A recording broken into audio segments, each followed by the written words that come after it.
working with one camera, so I'm going to direct the camera to go to you, and if you would begin your presentation. Senator Levesque, thank you very much, Senator Bates. Ladies and gentlemen, thank you for allowing me to come here today in front of you and to talk about the LNG project we're proposing to put into Fall River, Massachusetts. In my testimony today, I'm going to cover three areas. First of all, I'm going to talk about the project itself, more specifically, the benefits we see the project bringing to the region and the local area. Second, I'm going to discuss and refute some of the more outrageous claims that have been made about LNG in general and our project in particular, many of which you will recognize have been made in front of this task force. And third, obviously, I'm here to answer any and all of your questions. To the extent you ask me a question for which I do not have an immediate response, you've got my assurance that we will do everything we can to get the answer in writing to you in a week. Let me begin by stating from the outset that we are committed to designing, constructing, and operating the safest and most secure LNG terminal possible. We're also committed to listening to and working with community members and elected officials who have understandably questions and concerns about our project. That's why, for the past 8 years, we've participated in dozens of state and federal and public forums to address those community concerns, and that's why I'm here today. As the project review process moves forward, we look forward to the continued public input and engagement. Let me speak briefly first about the benefits of the LNG project. These fall into three broad categories, which are: one, the local impacts during the construction phase; two, the local impacts during the operational phase; and then the regional aspects of the operational phase. During construction, the project is expected to create about 600 jobs on average for around a 3-year period. The number of jobs will peak at about 1,000 during the second and third year when the maximum construction occurs. And this will generate a local payroll for the union construction workers involved amounting to some $125 million, or roughly representing 2.5 million union labor hours. Prior to the announcement of the offshore berth project, we had commissioned Global Insight, which is an internationally recognized economics consulting firm, to assess the benefits of the project.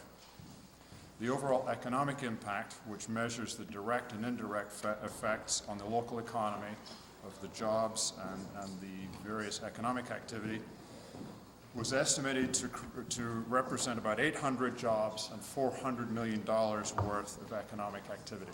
That's quite a significant number. If we assume the project now involves about 50% more investment, those figures will also rise by about 50%, or around 1,200 jobs and almost $600 million of economic impact. Global Insight is presently updating these figures and will be happy to provide a copy of the updated analysis when it becomes available. During operations, the benefits are smaller since the terminal requires a relatively modest, though highly paid workforce of around 50 employees. Global Insight estimated direct and indirect job creation to be around 400 jobs and the annual economic benefit to be in the order of $100 million.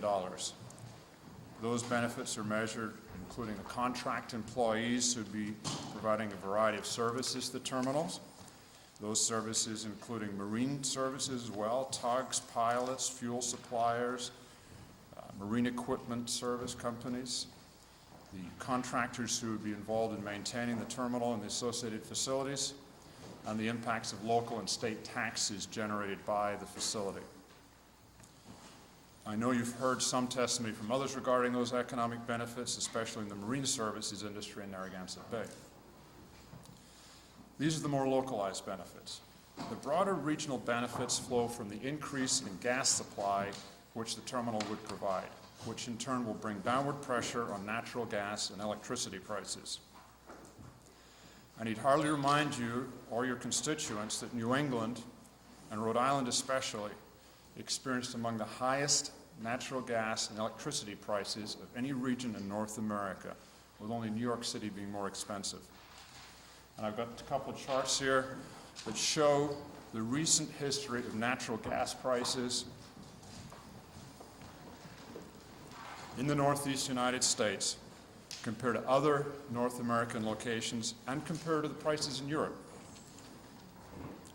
On this first chart, the blue line, which you will recognize because it's the one at the top of the chart, it's the highest line on the chart, traces the price at what is called the Algonquin City Gate. Algonquin is the primary pipeline serving New England and the pipeline into which Weaver's Cove will be connected. And so the Algonquin City Gate price represents the price of natural gas experienced in New England at the wholesale level.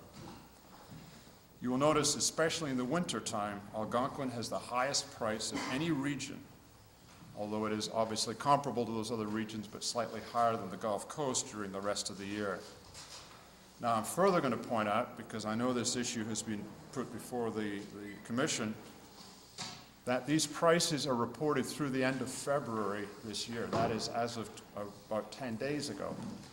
And you will note that even in the period December, January, and February, New England again experienced the highest natural gas prices in the country. And this is during a period when the LNG terminals that we have heard so much about as eliminating the need for our project were all fully operational. That is the Canaport terminal in Canada and the Northeast Gateway offshore terminal in Massachusetts Bay. So even with those facilities up and running, the price of natural gas remains well above the rest of the country.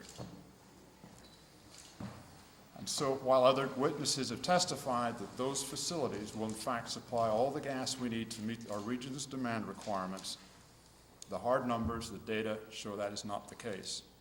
If our infrastructure and gas supply were adequate, we wouldn't be paying a premium compared to the rest of the consuming areas of the Atlantic Basin, whether it's on this side of the Atlantic or the other side.